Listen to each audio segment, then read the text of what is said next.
Baik, assalamualaikum warahmatullahi wabarakatuh, sahabat Gisara. Ini merupakan video lanjutan dari video sebelumnya.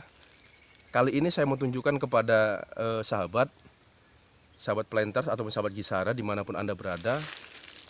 Kali ini saya bakal menunjukkan satu kondisi tanaman dari epipit yang telah diaplikasikan ataupun telah dilakukan infus. Nah, kali ini kita akan kembali lihat bagaimana perubahan ataupun kinerja dari agrochemical Garlon plus air, si pembunuh dari tanaman epipit yang menempel di batang kelapa sawit.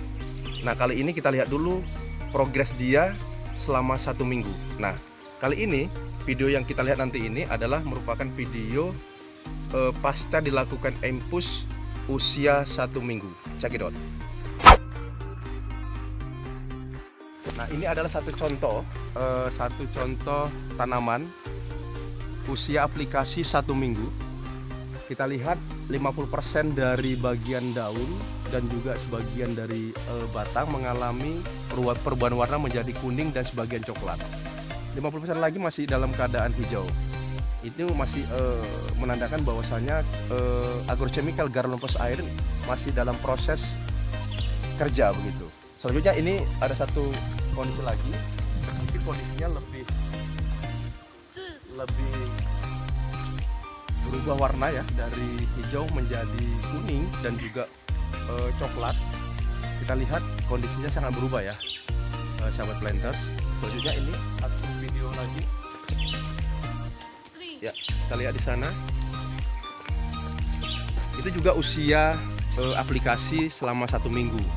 Nah, ini salah satu dari contoh tanaman epipit yang sudah kita lakukan infus. Merupakan usia dari infus itu berkisar 2 minggu ataupun 14 hari. Kita lihat batangnya, kita lihat cukup berhasil sekali. Kondisi tanaman epipit yang sangat lebat begitu, tetapi bisa sedemikian rupa hanya menyisakan sekitar 10% saja yang daun dan masih hijau. Tetapi ini masih berproses, artinya pada endingnya nanti tanaman ini akan mati total. Nah, selanjutnya kita lihat pada bagian bawah. Nah, ini adalah merupakan daun-daun yang rontok, yang sebelumnya daun ini merupakan bagian daun yang berada di tanaman. Sekarang kita lihat, saudara, kita lihat betapa banyak daun-daun hasil dari proses epipit ini mengalami kematian.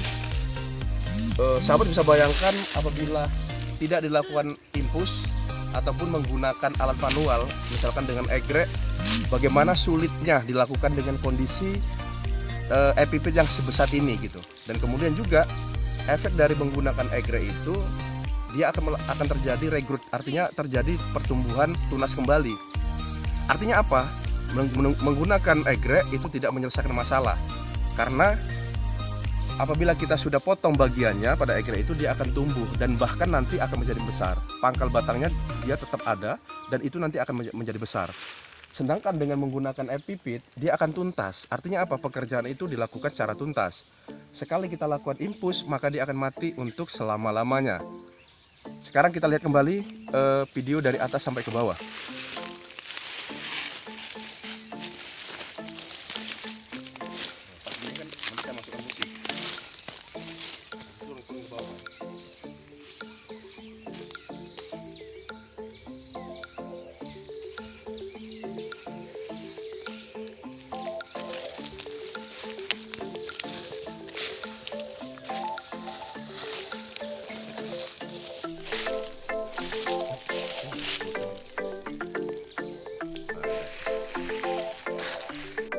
Dapat dipastikan bahwa pelaksanaan infus epipit ini sangat efektif sekali.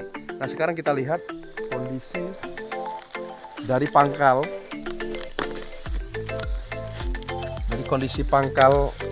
batang yang 2 minggu lalu kita lakukan. Kita lihat di sini, percis kita lihat pada plastik kemasan infus dari epipit itu.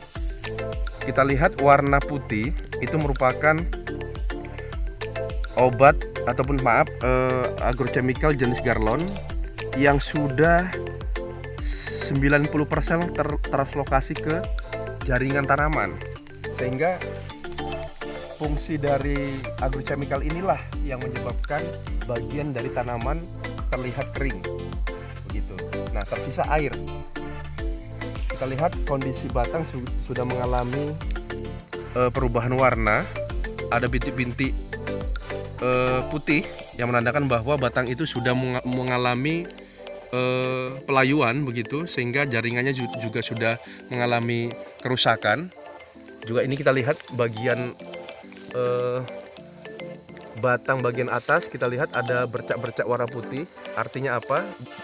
Batang ini sudah mengalami pelayuan, jaringan sudah hancur, jaringan sudah mengalami pelayuan. Nah, sahabat planter, selanjutnya kita mau uji nih, apakah memang benar pangkal batang ataupun jaringan batang pasca dilakukan epipit selama 2 minggu betul-betul mengalami kematian pada jaringan. Nah, sekarang kita coba nih pada pangkal batang. Nah, kita lihat di sini, kita lukain begitu. Apakah memang betul pada bagian pangkal batang itu mengalami kematian atau pengeringan? Kita lebih dekat, kita zoom begitu. Nah, ternyata benar sahabat planter, sahabat Gisara. Terbukti bahwasanya kita lihat kulit dari pangkal batang mengalami perubahan warna menjadi bintik kehitam-hitaman, dan juga di dalam jaringan ataupun pada bagian tulang dari batang itu mengalami perubahan warna menjadi kuning kecoklatan. Ini menandakan bahwa keberhasilan dari pelaksanaan infus EPP ini bisa dikatakan 98%. Saya tidak katakan 100% karena 100% itu adalah milik Allah Subhanahu wa taala. Jadi sangat direkomendasikan sekali kepada kita semua. Ya, sahabat Gisara, kami perlu sampaikan bahwa pelaksanaan ini sangat efektif apabila kita gunakan di tanaman kelapa sawit. Bagi Anda yang mempunyai tanaman kelapa sawit, berapapun itu jumlahnya, apabila ditemukan pada pohon kelapa sawit Anda dengan tanaman tinggi, kondisi seperti ini, maka saran kami Anda bisa lakukan yang namanya infus, karena sudah terbukti efektif pelaksanaan ini. Tanaman EPP ini sangat mengganggu sekali apabila dia tumbuh membesar di batang kelapa sawit. Apa efeknya? Ketika dia sudah tumbuh besar, maka operasional dari panen akan terkendala, sehingga akan menyebabkan nosis, artinya buah matang yang di pokok itu sulit diambil, menyebabkan buah hilang ataupun buah busuk. Demikian video kali ini kami tampilkan. Sebelumnya jangan lupa subscribe, like, dan komen. Assalamualaikum warahmatullahi wabarakatuh.